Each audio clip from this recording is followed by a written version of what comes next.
আপনারা দেখতে পাবেন যে নয়নমণি চ্যানেলের থেকে শরৎ পূজার আগের দিন আহার বিশু বলে আমাদের বাংলা ভাষাতে, তাই তিতা খেতে হয়, নানান ধরনের সবজি হয়, তারপরে আপনাদের এই নিরামিষ তরকারি খেতে হয়, মাছ টাছ সকলে খায় না। গতিকে আমরাও মাছ টাছ আজকে খাই না। আমরা আজকে ধোয়া পাকলা করে সব কিছু বাসন বর্তন ধুয়ে আমরা তিতা সবজি বানাচ্ছি। তিতা কেরালা আর আলু এই যে কেটে নিচ্ছি, এটা ভাজা বানাবো। আর পাট শাক ধুয়ে নিচ্ছি, ওইটাও আমরা ভাজা বানাবো। আর লগে বেগুনের ভাজা বানাবো, আপনারা দেখে নেন। আর কিছু আমরা এই যে আলুগুলো ছুলে নিচ্ছি, আস্তে আলুগুলো। আর লগে আমরা এই যে কাঁঠালগুলি সিদ্ধ করে নিচ্ছি। কাঁঠাল দিয়ে আলু ভেজে একটা সবজি বানানো হবে শুকনো শুকনো করে, তাই আমরা দেখে নিচ্ছি, আপনারা এখানে দেখে নিচ্ছেন। তারপরে আমরা আবার আরম্ভ করছি। তিতা কেরালার কারণে অল্প সরষের তেল দিয়ে দিচ্ছি, ভাজা করব। কাটা দিতে হয় আর পাঁচফোড়ন দিতে হয় তিতা কেরালা আলু ভাজার মাধ্যমে। পাঁচফোড়নটা কোথায় আছে? এটা পাঁচফোড়ন। ফোড়ন দিয়ে দিচ্ছি শুকনো লঙ্কার লগে।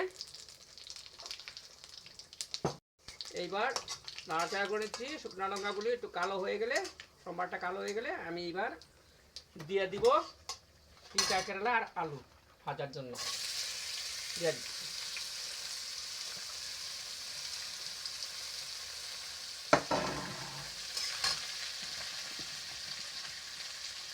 ছোট চামচ দিয়ে 1 চামচের কম, আধা চামচের বেশি দিয়ে দিচ্ছি রঙ্গরা।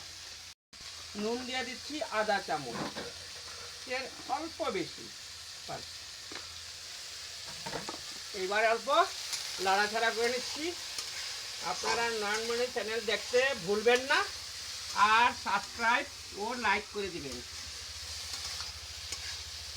শাকের জন্য সরষের তেল দিয়ে দিচ্ছি একটু বেশি করে, বাস। কাঁচা লঙ্কা আর রসুনগুলি দিয়ে দিচ্ছি। পাট শাক বানানো হবে মাখা মাখা করে, একটু ভিজা ভিজার মাধ্যমে পাট শাক বানানো হবে একটু ভিজা ভিজা করে। রসুন সম্বার দিয়ে দিচ্ছি, কাঁচা লঙ্কা দিয়ে দিচ্ছি, দিয়ে নাড়াচাড়া করে দিচ্ছি। এবার পাট শাকটা দিয়ে দিচ্ছি। আপনারা দেখুন, নানান রকমের ভিডিও দেখেন নয়নমণি চ্যানেলের থেকে, ইউটিউবের থেকে। পাট শাক দিয়ে দিচ্ছি। আজকে নিরামিষ খাদ্য আমাদের।